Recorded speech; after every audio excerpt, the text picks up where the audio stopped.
11 मई 1998 दोपहर के 3:45 राजस्थान के पोखरण में एक जोरदार धमाका होता है, जिससे 13,000 किलोमीटर दूर वाशिंगटन के व्हाइट हाउस में मौजूद अमेरिकन राष्ट्रपति बिल क्लिंटन की सरकार हिल जाती है। इधर रेत के गुब्बार के बीच भारत खुद को परमाणु संपन्न राष्ट्र घोषित कर न्यूक्लियर वेपन वाला दुनिया का छठा देश बन जाता है और पोखरण भारत माता की जय के गगनभेदी नारे से गूंज उठता है और दिल्ली में बैठे प्रधानमंत्री अटल बिहारी वाजपेयी जोशीले स्वर में भारत की इस उपलब्धि का ऐलान करते हैं। लेकिन क्या आप जानते हैं कि भारत न्यूक्लियर टेस्ट ना करे इसलिए अमेरिका ने पूरे देश पर सैटेलाइट का जाल बिछा रखा था। तो फिर भारत ने अमेरिका के नाक के नीचे उनकी जांच एजेंसी CIA को चकमा देकर अपना दूसरा न्यूक्लियर टेस्ट कैसे किया? टेस्ट के पहले पोखरण में हजारों टन प्याज क्यों पहुंचाए गए थे और कैसे भारत के इस न्यूक्लियर टेस्ट से चीन, अमेरिका, ब्रिटेन समेत पूरी दुनिया के पैरों तले जमीन खिसक गई थी? जानेंगे भारत को परमाणु संपन्न राष्ट्र बनाने वाले ऑपरेशन शक्ति की सचमुच रोंगटे खड़ी कर देने वाली कहानी को। साथियों, 18 मई 1974 के दिन अपने पहले न्यूक्लियर फ्यूजन टेस्ट में सिर्फ एक डिवाइस को टेस्ट किया गया था, लेकिन इसे बम बनाना अभी बाकी था। उस दौर में तो अमेरिका ने भारत पर अनगिनत प्रतिबंध लगा दिए, लेकिन उसके बाद 1998 में आई जनता दल की सरकार के सामने वैज्ञानिक लगातार रिक्वेस्ट करते रहे, हमें एक बार और टेस्ट करने दीजिए, लेकिन सत्ता में आए किसी भी प्रधानमंत्री ने दुनिया के डर से इस प्रोजेक्ट को हरी झंडी नहीं दिखाई। फिर 1995 में प्रधानमंत्री बने PV नरसिम्हा राव, जिन्होंने एक बार फिर पोखरण में जोरों शोरों से न्यूक्लियर टेस्ट की तैयारी करवाई, लेकिन उनसे भूल हो कि मिशन की गोपनीयता पर ज्यादा ध्यान नहीं दिया। उधर अमेरिका की इंटेलिजेंस एजेंसी CIA ने पोखरण फील्ड रेंज पर अपनी सैटेलाइट्स तैनात कर रखी थीं, जिन्हें इस मिशन के बारे में पता चल गया और अमेरिकन राष्ट्रपति बिल क्लिंटन ने एक बार फिर भारत पर दबाव बनाकर इस टेस्ट को बंद करवा दिया। लेकिन भारत ने अपने लक्ष्य से नजर नहीं हटाई और इस प्रोजेक्ट में जल्द ही डॉक्टर APJ अब्दुल कलाम को साथ मिला प्रधानमंत्री अटल बिहारी वाजपेयी का। सत्ता का खेल तो चलेगा, सरकारें आएंगी जाएंगी, पार्टियां बनेगी बिगड़ेंगी, मगर ये देश रहना चाहिए, इस देश का लोकतंत्र अमर रहना चाहिए। काफी कम लोग जानते हैं कि सन 1996 में 13 दिन की सरकार संभालने के दौरे से ही अटल जी परमाणु कार्यक्रम को लेकर गंभीर थे। उन 13 दिनों के कार्यकाल में वाजपेयी ने जो एकमात्र कदम उठाया था वो DRDO और DEA को परमाणु परीक्षण की तैयारी की हरी झंडी देना था। फिर जब सरकार गिरी तो न्यूक्लियर प्रोजेक्ट भी ठंडे बस्ते में चला गया। लेकिन सन 1998 में अटल जी जैसी ही दूसरी बार देश के प्रधानमंत्री बने, उन्होंने एक बार फिर इस प्रोजेक्ट में जान फूंक दी और ऑपरेशन शक्ति या पोखरण 2 नाम से जाने जाने वाले इस प्रोजेक्ट के शुरू होने की कहानी ही बेहद दिलचस्प है। तो मार्च 1998 के दिन अटल बिहारी वाजपेयी देश के प्रधानमंत्री बने और सिर्फ एक हफ्ते के अंदर ही उन्होंने डॉक्टर कलाम, डॉक्टर काकोडकर और डॉक्टर चिदंबरम को बुलाया और कहा कि आप न्यूक्लियर टेस्ट प्रोग्राम को आगे बढ़ा सकते हैं, लेकिन बस इतना ध्यान रखिए कि इस प्रोजेक्ट की गोपनीयता बनी रहे और आप जल्द से जल्द इसे अपने अंजाम तक पहुंचा सकें। दरअसल बम के ज्यादातर कंपोनेंट तो तब से बने हुए थे जब प्रधानमंत्री नरसिम्हा राव ने टेस्ट करने की कोशिश की थी और अब इन्हें पोखरण लाकर असेंबल करके और अमेरिका की नजरों से छिपाकर डेटोनेट करने का महत्वपूर्ण काम बाकी था। राजनीतिक विशेषज्ञ बताते हैं कि उस वक्त के तत्कालीन राष्ट्रपति KR नारायणन 26 अप्रैल से 10 मई तक दक्षिण अमेरिकी देशों की यात्रा पर निकलने वाले थे। उनसे चुपचाप कहा गया कि वो अपनी यात्रा कुछ दिनों के लिए टाल दें। दूसरी तरफ डॉक्टर चिदंबरम की बेटी की शादी 27 अप्रैल को होने वाली थी। उस शादी को भी कुछ दिनों के लिए टाला गया क्योंकि शादी में चिदंबरम की गैर मौजूदगी से यह संकेत जाता कि कुछ बड़ा होने वाला है। वहीं डॉक्टर कलाम ने सलाह दी कि विस्फोट बुद्ध पूर्णिमा के दिन किया जाए, जो 11 मई 1998 को पड़ रही थी और ऑपरेशन शक्ति का काउंटडाउन शुरू हुआ। 20 अप्रैल 1998 तक भाभा एटॉमिक रिसर्च सेंटर यानी बार्क के वैज्ञानिकों को भारत के न्यूक्लियर टेस्ट करने के प्लान के बारे में बता दिया गया था। उन लोगों के ने छोटे छोटे समूह में पोखरण की तरफ जाना शुरू कर दिया था, लेकिन उन्हें इस बारे में अपने परिवार वालों तक को बताने की अनुमति नहीं थी। इसलिए इसलिए वैज्ञानिकों ने अपने परिवारों को बताया था कि वो या तो दिल्ली जा रहे हैं या ऐसी जगह सम्मेलन में भाग लेने जा रहे हैं जहां अगले 20 दिनों तक उनसे फोन से संपर्क नहीं किया जा सकेगा। यहां तक कि मिशन को गुप्त रखने के लिए हर वैज्ञानिक का नाम बदलकर उन्हें यात्रा कराई गई और सीधे पोखरण जाने के बजाय काफी घूमकर वहां पहुंच रहा था। कुछ ही दिनों में बार्क और डीआरडीओ के 100 वैज्ञानिक पोखरण पहुंच गए, जहां उन्हें सेना की वर्दी पहनने के लिए दी गई। उन सबको कम ऊंचाई वाले कमरों में ठहराया गया जिनमें लकड़ी के पार्टीशन लगे हुए थे और उन कमरों में मात्र एक पलंग रखने भर की जगह थी। वैज्ञानिकों की सेना की वर्दी पहनने की दिक्कत क्योंकि उनके स्टार्च लगे कपड़े पहनने की आदत नहीं थी, लेकिन उन्होंने अपने लक्ष्य को पाने के लिए हर मुश्किल का सामना किया। इस ऐतिहासिक तस्वीर में 3 आर्मी ऑफिसर बैठकर कुछ चर्चा कर रहे हैं। इनके छाती पर नाम के बैज में लिखा है कैप्टन आदि मर्जबान, मेजर जनरल नटराज और मेजर जनरल पृथ्वीराज। लेकिन ताज्जुब की बात यह है कि भारतीय सेना में इन नामों के कोई ऑफिसर थे ही नहीं, बल्कि कैप्टन आदि मर्जबान की ड्रेस में पोखरण रेंज के विज्ञान अधिकारी थे, मेजर जनरल नटराज की ड्रेस में डीईए के अध्यक्ष आर चिदम्बरम थे और मेजर जनरल पृथ्वीराज की ड्रेस में डीआरडीओ के अध्यक्ष एपीजे अब्दुल कलाम थे। इसी तरह टेस्ट साइट पर काम करने वाले हर वैज्ञानिक को एक कोड नाम दिया गया था और वो इसी कोड नेम का इस्तेमाल करके एक दूसरे से बात करते थे। इससे आप अंदाजा लगा सकते हैं कि इस मिशन को कितना गुप्त रखा गया था। ऑपरेशन शक्ति में इस्तेमाल होने वाले परमाणु बमों का कोड नेम था कैंटीन स्टोर्स और सबसे बड़ी समस्या थी मुंबई के भूमिगत वॉल्ट में रखे इन बमों को पोखरण तक कैसे पहुंचाया जाए। अब मुंबई में आधी रात के बाद भी काफी चहल पहल रहती है, इसलिए तय किया गया कि ट्रैफिक जाम से बचने और शक की गुंजाइश न छोड़ने के लिए सुबह 2 से 4 बजे के बीच इन ट्रकों को बुलाया जाएगा।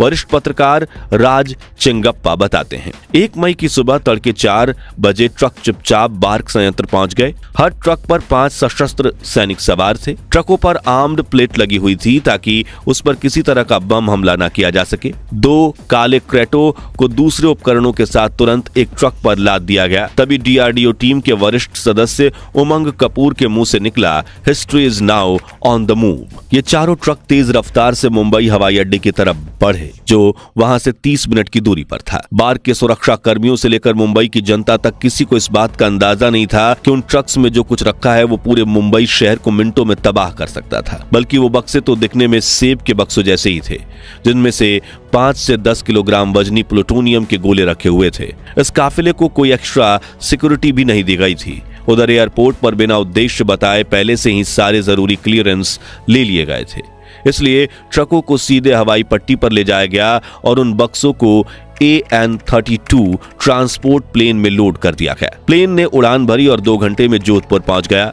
वहां उन क्रेटों को प्लेन से निकालकर एयरपोर्ट के बाहर खड़े ट्रकों में लाद दिया गया, जहां से ट्रकों ने नॉन स्टॉप सफर करके पोखरण के पेयर हॉल में जाकर गाड़ियां रोकी, जिन्हें देख भारतीय परमाणु ऊर्जा आयोग के अध्यक्ष राज गोपाला चिदम्बरम की जान में जान आई। भारत को यह टेस्ट न सिर्फ अमेरिका बल्कि अपने पड़ोसी पाकिस्तान, चीन, पूरी दुनिया और सच कहे तो भारतीयों से भी छिपाकर करना था, क्योंकि जियोपॉलिटिक्स दबाव इतना था कि भारत को टेस्ट करने से रोकने के लिए अमेरिका हमला तक करने को तैयार था। इसलिए इस काम के लिए सेना की 98वीं इंजीनियर रेजिमेंट को चुना गया, जिनके कंधों पर न सिर्फ टेस्ट साइट को तैयार करने की जिम्मेदारी सौंपी गई बल्कि इसकी गोपनीयता को बनाए रखने की रिस्पॉन्सिबिलिटी भी दी गई। हमारे सैनिक ज्यादातर काम रात को करते या फिर आंधी चलती तब करते, ताकि सैटेलाइट की नजरों में कुछ ना आ सके। मशीनों के इस्तेमाल से शाफ्ट खोदने का काम रात को किया गया।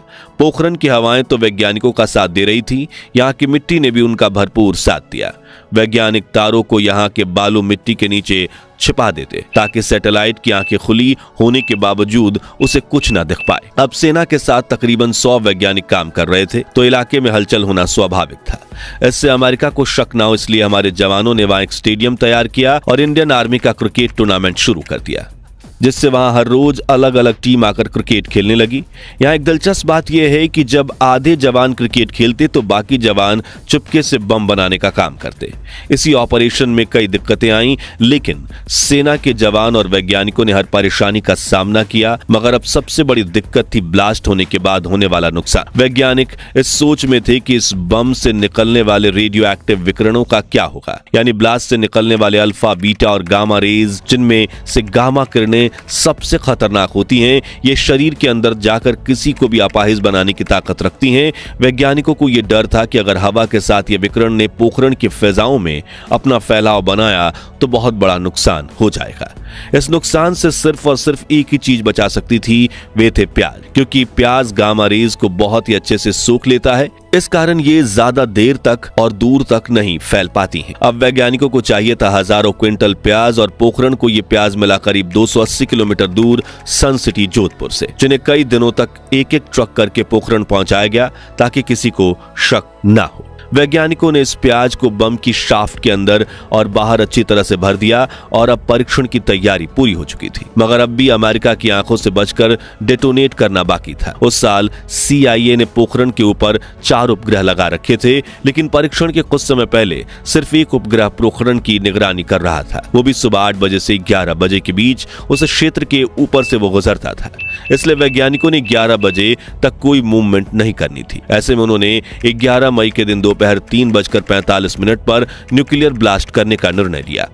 न्यूक्लियर टेस्ट का समय करीब आता जा रहा था और वैज्ञानिकों के दिलों की धड़कन तेजी से चल रही थी। तभी ठीक 3:45 पर मॉनिटर पर लाल रोशनी आई और 1 सेकंड के अंदर 3 न्यूक्लियर बम से जुड़े तीनों मॉनिटर पर चौंधियाने वाली रोशनी दिखाई दी। अचानक सभी तस्वीरें फ्रीज हो गईं, जो बता रहा था कि शाफ्ट के अंदर लगाए गए कमरे विस्फोट से नष्ट हो गए हैं। धरती के अंदर का तापमान 10 लाख डिग्री सेंटीग्रेड तक पहुंच गया और यह सूरज के बराबर का तापमान है। ब्लास्ट से करीब 1000 टन की चट्टान या छोटी पहाड़ी तुरंत भाप बन गई और चट्टान के नीचे धंसने के साथ ही उतनी ही चट्टान और पिघल गई। वो फौरन ठंडी हो गई और उसने रेडियो एक्टिव को रोक दिया। ताजमहल शाफ्ट में विस्फोट ने हॉकी के मैदान के बराबर बालू को हवा में उठा दिया। उस समय हेलीकॉप्टर से उड़ रहे DRDO के कर्नल उमंग कपूर ने भी धूल के सैलाब को उठते हुए देखा। दूर कंट्रोल रूम में बैठे वैज्ञानिकों ने महसूस किया कि उनके पैरों के नीचे धरती बुरी तरह से हिल रही है और वहां देश भर के मौजूद दर्जनों सिस्मोग्राफ की सुइयां बुरी तरह से हिली। वैज्ञानिक अपने बंकरों से निकलकर बाहर की तरफ दौड़े ताकि वो रेत की दीवार उठने और गिरने को ना भुलाए जाने वाले दृश्य से अपनी आंखों में देख सके। उन्होंने एक दूसरे को गले लगाया। चिदंबरम ने 1974 जितना ही रोमांच महसूस किया। काकोडर हमेशा की तरह शांत थे और उन्होंने कहा, हमने अपना काम कर दिया। फिर धीरे से बोले, सफलतापूर्वक। वहीं दूर आर्मी कैंपस में मौजूद सैकड़ों सैनिक ने रेत का गुब्बार उठते ही नारा लगाया, भारत माता की जय। ठीक 10 मिनट बाद साथ वाले कमरे में एक टेलीफोन की घंटी बजी। प्रधानमंत्री के सचिव ब्रजेश मिश्र ने हिचकते हुए टेलीफोन का रिसीवर उठाया। दूसरी तरफ से उन्हें उत्तेजना भरी आवाज सुनाई दी, काम फतह। ब्रजेश ने फोन करने वाले शख्स को इंतजार करने के लिए कहा और वे प्रधानमंत्री की ऑफिस में दाखिल हुए। उस वक्त उस कमरे में मौजूद बाकी 5 लोगों, प्रधानमंत्री अटल बिहारी, गृह मंत्री लाल कृष्ण आडवाणी, रक्षा मंत्री जॉर्ज फर्नांडिस, वित्त मंत्री यशवंत सिन्हा और योजना आयोग के उपाध्यक्ष जसवंत सिंह ने ब्रजेश के चेहरे के भाव पढ़ लिए। फिर उनके लिए अपनी भावनाएं काबू में रखना मुश्किल हो गया। आडवाणी जी की आंखों में खुशी के आंसू आ गए और वाजपेयी ने फोन रिसीव कर भावुक आवाज में दोनों वैज्ञानिकों को बधाई दी, जिसके बूते ये काम मुमकिन हो पाया। पहले थे R चिदंबरम और दूसरे थे डॉक्टर APJ अब्दुल कलाम। कुछ देर बाद प्रधानमंत्री अटल बिहारी वाजपेयी जी ने एक प्रेस कॉन्फ्रेंस बुलाई और दुनिया के सामने ऐलान कर दिया कि भारत एक परमाणु संपन्न राष्ट्र बन चुका है। Today at 15:45 hours, India conducted 3 underground nuclear tests in the Pokhran range. America, France और चीन जैसे कई ताकतवर देशों ने भारत पर कड़ी प्रतिबंध लगा दिए। अमेरिकन राष्ट्रपति बिल क्लिंटन के पैरों तले जमीन खिसक गई और उनकी तरफ से भारत को कई आर्थिक धमकियां मिली। लेकिन प्रधानमंत्री अटल बिहारी वाजपेयी और ऑपरेशन शक्ति के बागी वैज्ञानिकों ने मिलकर 13 मई के दिन 2 और परीक्षण किए। इस तरह कुल 5 परीक्षणों के साथ भारत दुनिया की न्यूक्लियर महाशक्ति बन गया। पहली बार जब विस्फोट हुआ वो तो वैज्ञानिकों की ताकत का परिचय था। 5 बजे के बाद सारी दुनिया ने हिंदुस्तान पर आर्थिक प्रतिबंध लगा दिए, भारत को कटघरे में डाल दिया। आर्थिक संकट की नौबत आ गई, विश्व से हिंदुस्तान कट गया। कोई ढीला ढाला अगर नेता होता उसी दिन डर जाता। लेकिन वाजपेयी जी ने क्या किया, 2 दिन के बाद फिर पोखरण में धमाका किया और दुनिया को दिखा दिया हम दबने वाले नहीं, हम झुकने वाले।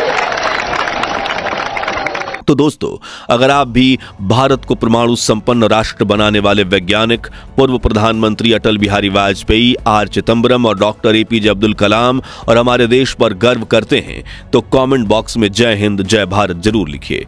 ये वीडियो पसंद आया हो तो लाइक शेयर करके 11,000 लाइक्स के लक्ष्य को हासिल करने में हमारी मदद कीजिए और ऐसी ही सत्य घटनाओं से रूबरू होते रहने के लिए हमारे चैनल को सब्सक्राइब करके पास वाली घंटी जरूर बजा दीजिए। जय हिंद जय भारत।